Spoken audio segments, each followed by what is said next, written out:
В нашем с вами цикле, посвященном свадьбам и браку в российской современности и не очень дальней истории, этот цикл рассчитан на... Я рассчитывала его на 4 лекции, на 4 встречи. Сегодняшнюю нашу встречу я хотела бы посвятить теме, которая не могла поместиться в общее описание дореволюционных свадеб. По той причине, что это, ну, с одной стороны, это было всегда в фокусе нашего интереса, и поэтому у нас очень много информации и много знаний об этой теме. А с другой стороны, она настолько впечатляюще прекрасна, что ей хотелось посвятить больше времени. В прошлый раз мы говорили о свадьбах в разных сословиях. Мы говорили о том, что эти свадьбы, с одной стороны, имеют определенное количество общих черт, и самое главное, их общая черта – это то, что они транслируют и обосновывают тот глобальный социальный порядок, который определяет жизнь данного сословия. Это в первую очередь порядок как иерархия, кто кому подчинен, кто старше, кто младше, кто главный, кто принимает решения и так далее. И именно это транслировала и разыгрывала свадьба, и поддерживала. И второе – это способ отношения к той части мира, которая тебе принадлежит, то есть к собственности, которая тоже, то есть, являла собой центральный фокус свадьбы. В ситуации свадьбы происходило наделение. Одно поколение наделяло другое поколение чем-то благом, во всех смыслах, в практическом, во всех смыслах, да, из которого что-то следующее поколение должно было произвести. И, несомненно, в этом отношении крестьянская свадьба делала то же самое, но в ней был ряд особенностей и красот, о которых сегодня мне хотелось бы рассказать. Я назвала нашу сегодняшнюю лекцию «Мистерия крестьянской свадьбы». И прежде, если про крестьянскую свадьбу я уже сказала, понятно, о чем будет идти речь. Будет идти речь о тех свадьбах, которые совершались, игрались в русских деревнях в определенное время. Это время, скажем так, определяют его крайняя граница – это начало коллективизации и разрушения всех и всяческих институтов, а самое дальнее от нас время – это время того воспоминания, которое доступно было моим собеседницам.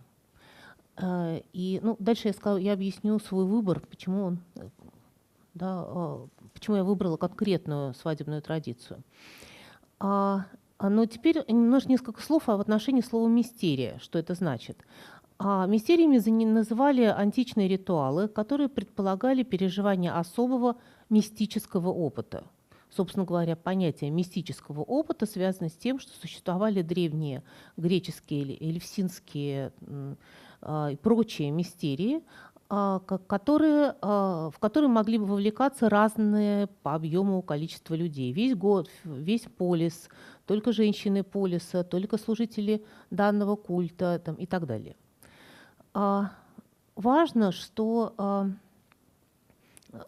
такого рода события, они были открытыми, но в них внутри предполагалась определенная скрытая часть.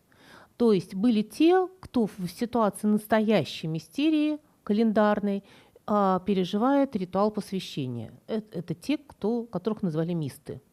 Мисты, которые были включены, включались в некое тайное знание, которое они получали в процессе данной ритуальной церемонии.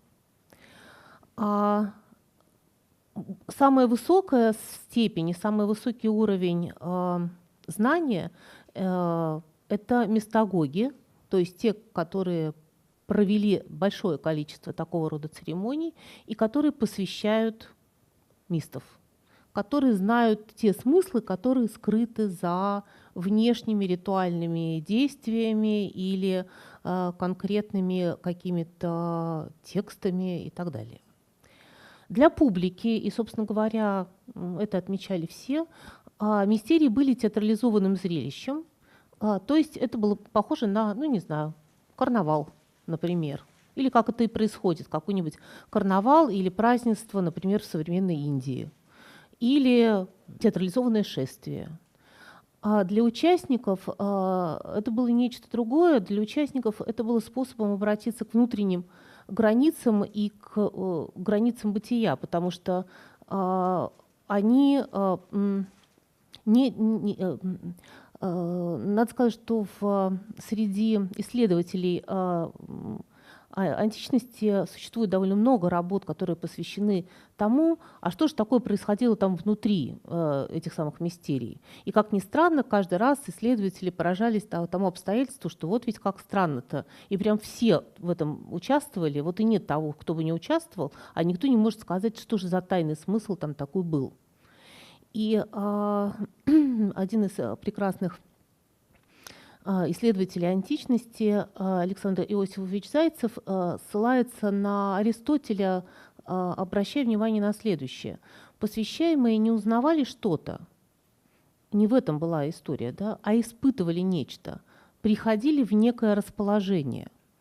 В некое расположение, говорит Аристотель, а Зайцев дополняет, некое расположение духа. То есть что-то с ними такое происходило в некое другое расположение. Они перемещались, да, и именно в этом внутреннем изменении был фокус мистерий.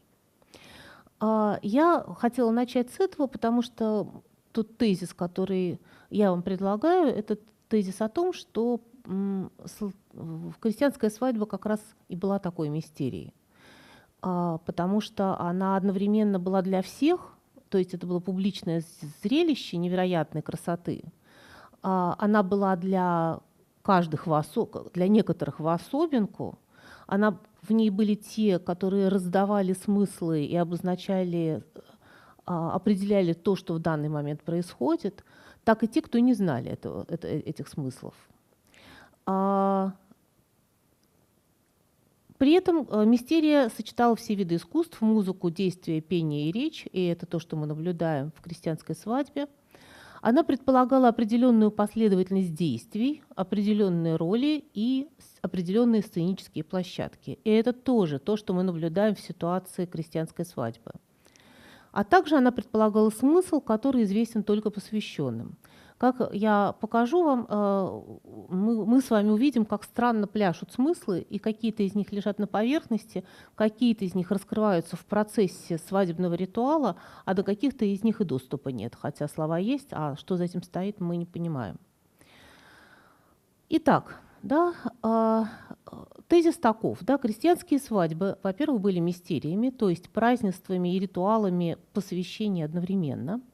Во-вторых, свадьбы обеспечивали связь между эталонным миром отношений и смыслов, представленных в ритуальных текстах, и наличным жизненным опытом тех людей, которые были вовлечены в это ритуальное действо.